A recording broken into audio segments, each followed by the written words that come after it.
Nabucodonosor se espantou e se levantou depressa, falou e disse aos seus capitães: não lançamos nós 3 homens atados dentro do fogo? Responderam e disseram ao rei: é verdade, ó rei. Respondeu e disse: eu, porém, vejo 4 homens soltos, que andando, passeando dentro do fogo, e nada há de lesão neles, e o aspecto deles e do quarto, o aspecto do quarto é semelhante ao filho dos deuses. Então se chegou Nabucodonosor à porta do forno de fogo ardente, e falou e disse: Sadraque, Mesaque e Abednego, servo do Deus Altíssimo, sai e vinde. Então Sadraque, Mesaque e Abednego saíram do meio do fogo, e ajuntaram-se os sátrapas, os prefeitos, os presidentes, os capitães do rei, contemplando estes homens, e viram que o fogo não tinha tido poder algum sobre os seus corpos, nem um só cabelo da sua cabeça tinha queimado, nem as suas capas se mudaram, nem cheiro de fogo tinha passado sobre eles. Falou Nabucodonosor e disse: bendito seja o Deus de Sadraque, Mesaque e Abednego, que enviou o seu anjo e livrou os seus servos que confiaram nele, pois não quiseram cumprir a palavra do rei, preferiram se entregar os seus corpos, para que não servissem e nem adorassem algum Deus, senão ao seu Deus. Bendito Deus eterno Pai, nós te louvamos, te exaltamos por mais essa oportunidade de estarmos aqui na tua casa. Agora sim, um momento especial, Deus, um momento da tua palavra. Fala conosco nessa noite, que a palavra que venha ser dita não venha ser de mim mesmo, mas que venha ser do teu Espírito, Senhor. Que toda a palavra proferida venha estar gravada nos nossos corações, para não pecarmos contra ti, Deus. Nós te louvamos, te exaltamos, Senhor, por mais essa oportunidade. Assim agradecemos em nome de Jesus. Amém, amém e amém.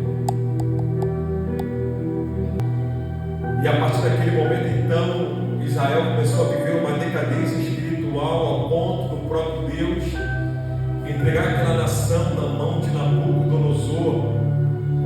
A Bíblia vai dizer no capítulo 1 do livro de Daniel que o Senhor entregou alguns jovens na mão daquela nação babilônica, e além dos jovens, aquela nação entrou em Jerusalém, sitiou em Jerusalém, e além disso Deus permitiu que aquela nação entrasse no templo do Senhor e ali saqueasse o templo do Senhor. Houve uma desconfiguração espiritual, não havia mais mesa com os pães da proposição, não havia mais o candelabro, não havia mais o altar do incensário, não havia mais a pia de bronze, não havia mais o altar de sacrifício. Tudo aquilo foi tomado, foi roubado. Toda aquela instrumentalidade que era útil para o culto sagrado de Israel havia tirado. Entre aspas, Deus estava dizendo para a nação de Israel: eu não quero mais receber o seu culto, eu não quero receber mais a sua adoração, porque vocês já preferiram adorar outros deuses, viraram as costas para mim. Era Deus rejeitando a adoração, porque a adoração não era uma adoração mais autêntica, não havia mais peso naquela adoração, era uma adoração falsa. Muitos adoravam com lábios, mas o seu coração, os corações daquela nação estavam distantes de Deus. Deus decidiu então acabar com o culto de Israel. Deus decidiu acabar com a hipocrisia. Deus acabou com a decadência espiritual. Já que não querem mais me adorar, eu vou tirar de vocês o instrumento que era útil para a adoração. Qual é o instrumento que era útil? O templo do Senhor. Sem o templo não tinha mais adoração, sem o templo não tinha mais remissão do pecado, sem o templo não tinha mais adoração através de sacrifício, sem o templo não tinha mais a Shekinah de Deus descendo em Jerusalém. Logo Deus, ele apaga essa oportunidade. Aquela nação, ela vive uma decadência espiritual ao ponto do próprio Deus não querer mais receber aquela adoração. Nabucodonosor então entra em Jerusalém, rouba todos os utensílios e leva consigo alguns jovens. E os jovens que o rei queria qualidades. Eram jovens intelectuais, de boa aparência, jovens que tinham facilidade de também aprender o idioma dos caldeus, jovens munidos de dons, talentos, jovens especiais. Nabucodonosor então pede para que selecionasse esses jovens, e no meio desses jovens está ali Daniel, está ali Misael, está ali Ananias, está ali também o terceiro jovem, cujo nome agora me falhou a memória, mas esses jovens, eles são diferentes dos demais jovens, porque aqueles jovens, eles eram jovens que decidiram adorar o Deus de Abraão, de Isaac e de Jacó, e nada poderiam tirar dele a importância deles, a importância do verdadeiro Deus, do Deus de Elias, o Deus que respondia com fogo. Os jovens eram Daniel, Ananias, Misael e Azarias. Em Israel eles eram chamados de Daniel, Ananias, Misael e Azarias.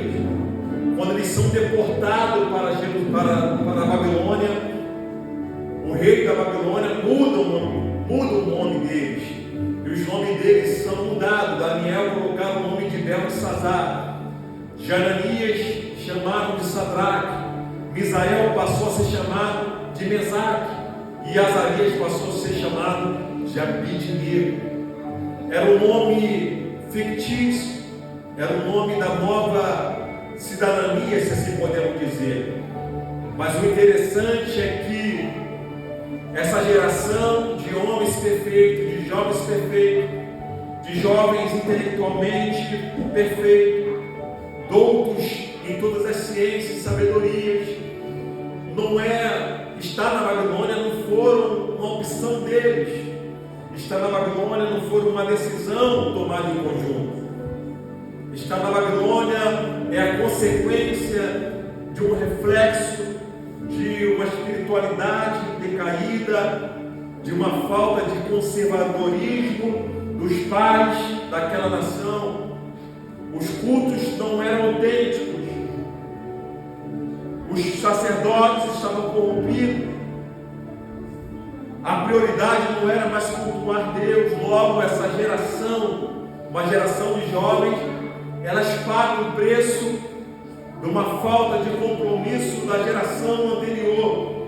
Logo, a geração de jovens pagam sobre uma pena dolorosa o reflexo e a consequência de uma geração que não conservou, de uma geração que não preservou o culto a Deus. Logo, a nação vindoura, ou seja, a geração vindoura pagou o reflexo, pagou as consequências.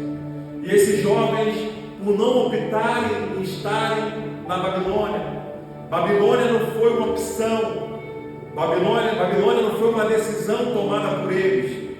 Estar na Babilônia foi a consequência de uma decadência espiritual dos sacerdotes, dos religiosos da época. As leis já não eram mais cumpridas, os cultos já não eram feitos de uma forma autêntica, a nação já estava vivendo uma verdadeira decadência espiritual, a apostasia já havia invadido Jerusalém, o rei já não priorizava mais os cultos, o rei já não priorizava o Deus de Abraão, de Isaac e Jacó e suas decisões. Logo, a nação de Israel havia virado as costas para Deus. E Daniel, que passou a ser chamado Beltesazar, Ananias, que passou a ser chamado Sadraque, Misael de Mesaque e Azarias de Abidnego, pagou o preço, pagou o reflexo, a consequência da falta de conservadorismo, da falta de um culto autêntico. Eles foram deportados para a Babilônia. Estar na Babilônia não significa estar longe de Deus. Eu não estou na Babilônia porque eu escolhi estar na Babilônia. Eu não estou convivendo nessa terra pagã porque eu decidi viver nessa terra pagã, não. Eu estou aqui porque eu fui arrancado de Jerusalém e fui colocado nessa nação. Mas não é porque eu estou aqui que eu vou aproveitar os cultos pagãos, a promiscuidade, a falta de intimidade com Deus vão passar a andar conforme eles andam. Não, eu estou na Babilônia, porém não pertenço à Babilônia. Eu estou longe da minha terra natal, porém estar longe da minha terra natal não me habilita a andar da forma que eu quero andar. Eu estar longe da casa de Deus não me aprova a andar conforme a Babilônia determina que eu ande. Não. Logo esses 4 jovens decidiram em seu coração a não se contaminar das iguarias do rei. Logo, o rei havia determinado que no prazo de 3 anos, todos os jovens, incluindo Daniel, Ananias, Misael e Azarias, deveriam comer de toda a comida que o rei comia e de toda a bebida que o rei também bebia. E ao prazo de 3 anos, o mais belo, o mais perfeito, o mais intelectual, o mais sábio, ou os mais sábios, seriam escolhidos pelo rei para andar do lado do rei no palácio. Logo, Daniel assentou no coração a não se contaminar com as iguarias do rei. Chegou até o responsável pela alimentação e disse: permita-me comer legumes e beber água, porque no acabo desses anos eu vou ser o mais perfeito, eu vou ser o mais inteligente, nós seremos os mais inteligentes de todos. Havia uma preocupação no coração do responsável. Por quê? Porque se eles comessem de legumes e bebessem de água, no decorrer dos dias, eles iam ficar desfalecidos, iam ficar desprovidos de nutrientes. Logo, eles ficariam diferentes dos outros. Mas quem anda na contramão do mundo, Deus ele sustenta. E o texto vai dizer que eles pediram 10 dias. Façamos uma prova de 10 dias. No passar desses 10 dias, comendo legumes, bebendo água, você vai ver que a nossa decisão foi a melhor decisão a ser tomada. O responsável pela alimentação dos jovens concede a Daniel, a Ananias, a Misael e a Azarias esse desejo, e a partir daí eles começaram a se alimentar com legumes e beber água. Aqui eu aprendo uma lição, que ser cristão e andar com aliança ou ter uma aliança com Deus não significa em hipótese alguma se alimentar das coisas do mundo. Porque quando eu me alimento das coisas do mundo, quando eu me alimento das coisas que Satanás tem para a nossa vida, aleluia, eu desapareço para Deus. Mas quando eu me alimento das coisas de Deus, da palavra de Deus, da água de Deus, do Espírito Santo de Deus, eu me apareço e me apresento diante de Deus. Quanto mais eu me alimento do mundo, eu me desapareço para Deus. Mas quando eu me alimento das coisas de Deus, mais próximo de Deus eu fico. Quando eu oro, quando eu jejuo, quando eu leio a palavra, quando eu renuncio o mundo, eu mais íntimo de Deus eu fico. E a Bíblia vai dizer que no acabo dos 10 dias, Daniel, Ananias, Misael e Azarias, eles eram mais belos dentre todos aqueles jovens. O texto vai dizer que passaram-se 3 anos, e depois de 3 anos, o rei viu, percebeu que dentre aqueles jovens, ninguém era mais belo, mais saudável, mais intelectuais do que os 4 jovens que nós citamos. Eu aprendo aqui uma segunda aliança, uma segunda lição, que viver os propósitos de Deus faz o mundo enxergar a diferença em nós. Aleluia. Viver os propósitos de Deus faz o mundo viver, ouvir, enxergar a diferença em nós. Você não é como o mundo disse que você vai ser. Você não tem que ser como o mundo disse que você vai ser. A tua família não vai ser como o mundo diz que vai ser. A tua família será como os céus disse que ela vai ser. Você é o sal desse mundo, você, aleluia, é a luz desse mundo, é o sal dessa terra. Você é um príncipe, você é uma princesa de Deus, e ninguém e nada poderá, aleluia, afastar as bênçãos e as benéficas de Deus para a tua vida.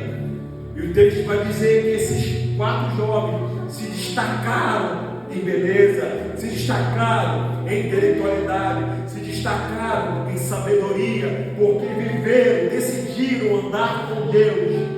Eu estou longe da minha casa, eu estou longe da minha terra natal, mas eu estou de mão dada com o Senhor. Nada e ninguém poderá tirar a presença de Deus sobre a tua vida.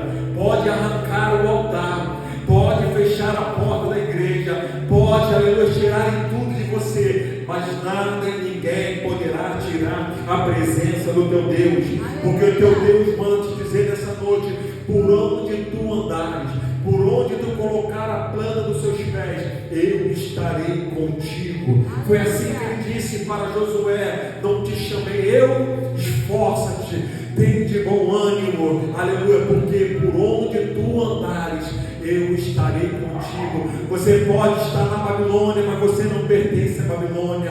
A Babilônia pode estar querendo te seduzir, aleluia. A Babilônia pode estar te cercando, mas o Deus de Abraão, de Isaac e de Jacó estará contigo em todos os lugares que você estiver, por aliança e por amor de ti.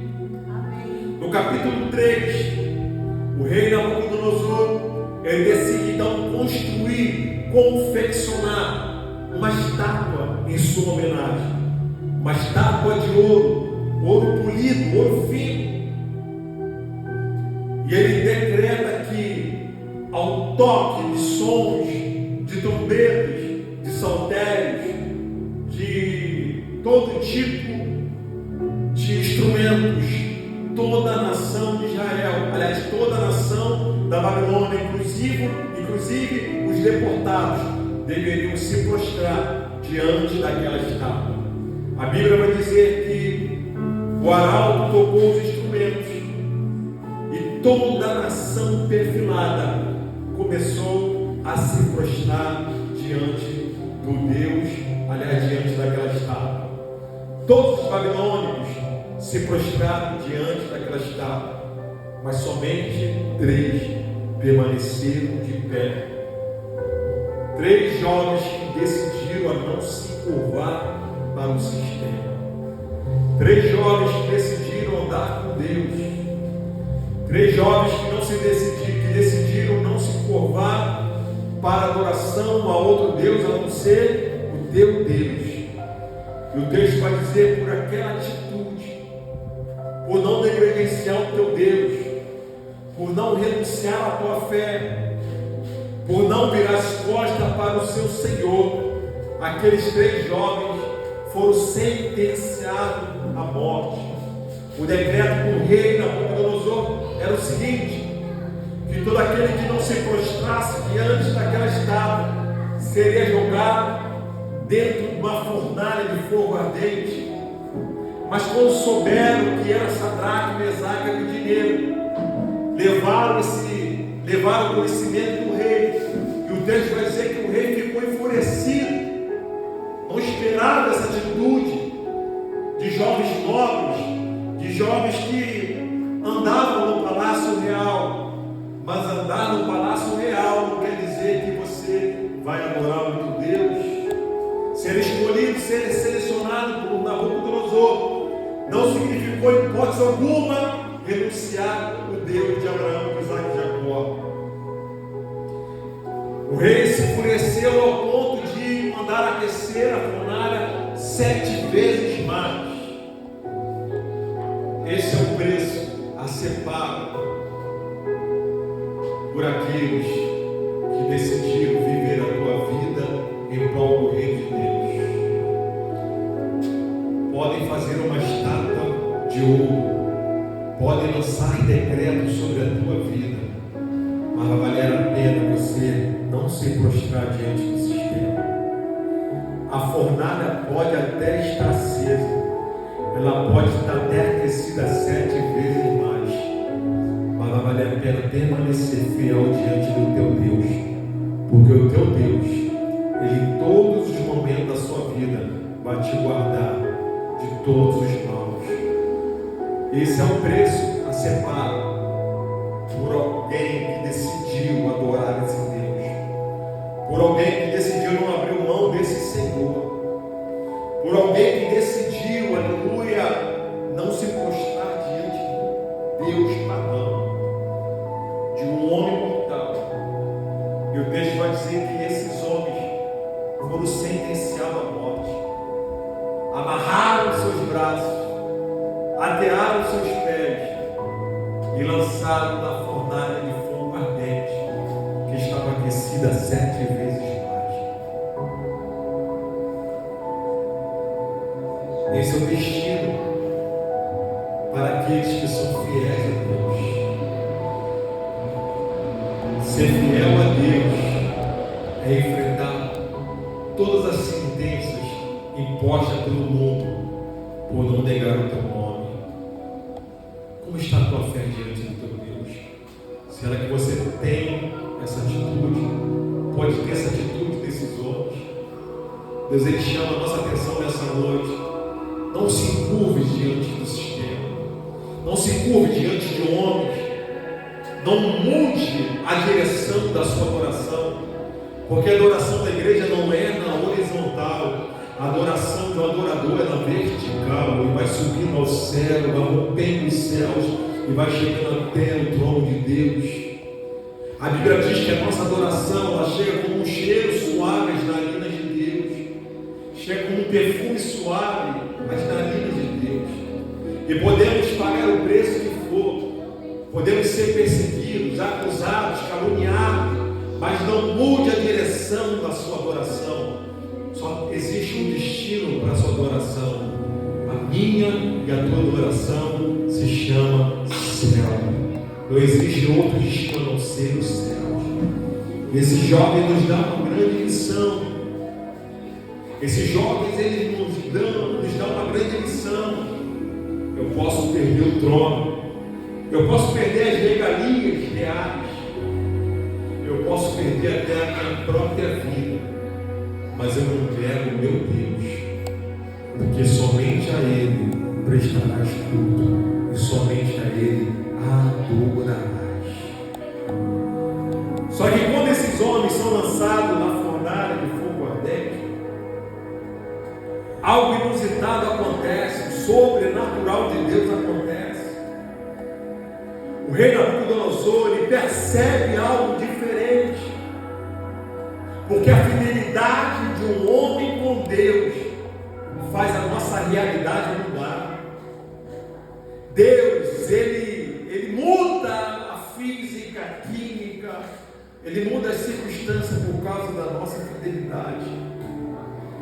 E o rei ele percebe que algo diferente está no ambiente. Ele chama o seu capitão e pergunta: não foram 3 que nós lançamos naquela fornalha? E o capitão confirma: foram 3 sim, ó rei. Ele mas eu estou vendo 4 na fornalha. O aspecto do quarto homem é de um semblante diferente. É um semblante do Filho de Deus. E além do quarto homem na fornalha, os 3 estão andando, passeando no meio do fogo. Eu quero liberar uma palavra profética sobre a tua vida. Se tu passares pelas águas, as águas não te afundará e não te afogará. Se tu passares pelo fogo, o fogo não arderá em ti, não te queimará, porque o próprio Deus, Ele te guarda, Ele te protege de todo o mal. Ainda que eu ande pelo vale da sombra da morte, não temerei mal algum, porque tu estás comigo. Salmo 91 vai dizer que 1000 poderão cair ao teu lado, 10.000 à tua direita, e tu não serás atingido. Glória a Deus. Eu não sei qual é o momento que você está enfrentando, eu não sei qual é a crise, eu não sei qual é a consequência que você está vivendo por causa da sua decisão, mas creia que Deus, Ele te guarda, Deus, Ele te protege. Aleluia, glória a Deus. Isaías 41 vai dizer: não temas, não te assombres, porque eu sou o teu Deus, eu te guardo e te sustento pela destra da minha justiça. presença, vai valer a pena pagar um preço, vai valer a pena adorar esse Deus, vai valer a pena servir esse teu Deus, aleluia. Podem fazer uma estátua de bronze, o sistema pode se levantar, pode o sistema lançar decreto que deveremos adorar o teu Deus, mas a igreja do Senhor só se curvará diante do Senhor. Que Senhor é esse? É Jesus Cristo de Nazaré, onde todo joelho dobrará, onde toda língua confessará, aleluia, e declarará a Ele, que Ele é Rei dos Reis e Senhor dos Senhores, para a glória de Deus Pai, aleluia. Aguenta firme, Deus Ele te guarda, Deus Ele te protege, e nessa jornada tu não estarás sozinho, porque Deus estará contigo. E o quarto nome da fornalha, porque na verdade não é o quarto, ele é o primeiro. Ele sempre será o alfa e o ômega. Eu acredito que no meio daquele fogo é um pensamento meu, antes daquele jovem ser lançado, o próprio Deus desceu naquele fogo. Porque a Bíblia vai dizer que ele tem os olhos como chama de fogo. Ele é o próprio fogo. Moisés estava apacentando as ovelhas do seu sogro Jetro, e ele viu uma sarça pegando fogo, e no meio daquela sarça ele ouviu uma voz: Moisés, Moisés, retira a sandália dos seus pés, porque o solo aqui tu pisas é solo santo. Eu quero aqui nessa noite declarar que no meio dessa fornalha que você está enfrentando, no meio dessa grande tempestade, Deus Ele estará contigo. Aleluia. Porque Ele cuida de você, Ele guarda a sua família. Por causa de você, muitos da tua família não desceram a sepultura. A sua família só está de pé por causa do seu compromisso com Deus, por causa do seu posicionamento. Tu és coluna do Senhor na tua residência, tu és coluna do Senhor na tua casa, tu és coluna do Senhor no teu casamento, tu és coluna do Senhor na tua faculdade. Permaneça firme diante do Senhor, não negue o teu Deus, não vire as costas para o seu Senhor. Podem lançar decretos, podem lançar sentença, podem ter até pena de morte, mas a nossa adoração, ela é direcionada somente àquele que é digno de honra, de glória e de louvor. Até que o Senhor me deu essa palavra, que você venha aprender com esses 3 jovens. Não abandone o teu Deus, não negue o teu Deus, não renuncie a tua fé, continue adorando aquele que é